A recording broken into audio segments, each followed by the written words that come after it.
Hi, I am Rafael Nadal from Spain, and I turned pro in 2001. Rafael Nadal joined the ATP World Tour a decade ago, but the building blocks for his glittering career were laid much earlier. Uncle Tony took Rafa down to their local club in Mallorca when he was only 3 years old. Well, that's where I really started to play tennis. So I am not able to practice here as much as I would love, but I keep practicing sometimes. By his own high standards, 2011 was not a vintage year for the Spaniard.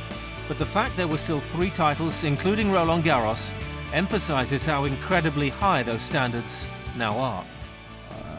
Was a very, very important victory for me, this year in Roland Garros.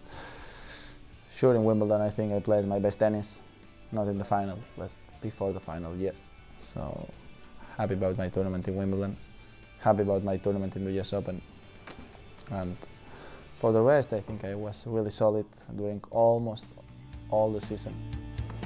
To compete at the pinnacle of the game takes more than hard work. A champion's DNA can be traced to those formative years. I think I had a fantastic group around me. I started here with my uncle, and after that, a lot of very good players. When I was starting playing tennis was here, and I was able to practice with very good players.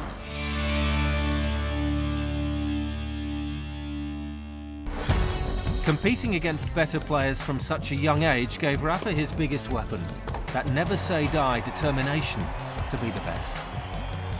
When I'm playing well, my rhythm on court is the top of my game. I am able to play at high intensity for a long time with good forehand.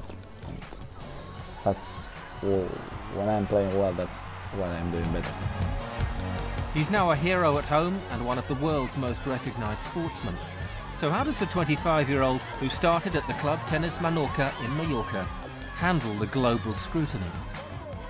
Well, there's nothing new for me now. I already have 7 years being in the top positions of the ranking, having pressure every week. So that's part of the game. If you want to be on the top, you have to manage that. And I don't think a lot about that. I think about play my best and try my best every day. So after this in a sport, you win, you lose, that's part of the game. Despite the success and adulation, Rafa knows he must remain grounded, and he's already got one eye on what he might do when he hangs up his racket.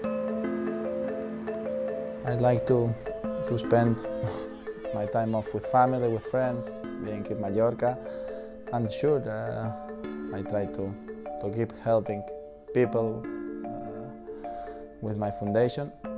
So when I have the chance, I always following what's going on in my foundation, supporting the events and supporting the projects that we have.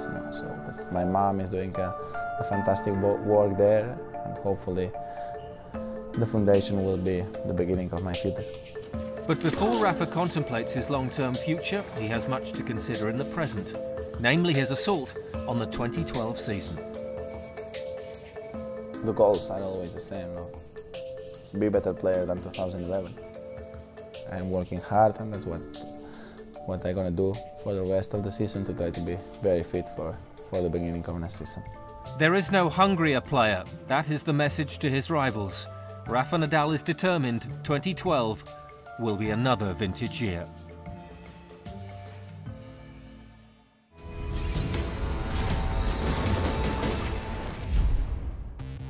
Next week on ATP World Tour Uncovered, presented by Rio, deconstructing Djokovic, we salute the world #1. And starting the season in style, we've a special report from Doha as Roger and Rafa launch the new year. Don't forget to log on to atpworldtour.com for your 24/7 breaking news and talk with us on Facebook and Twitter. See you next week.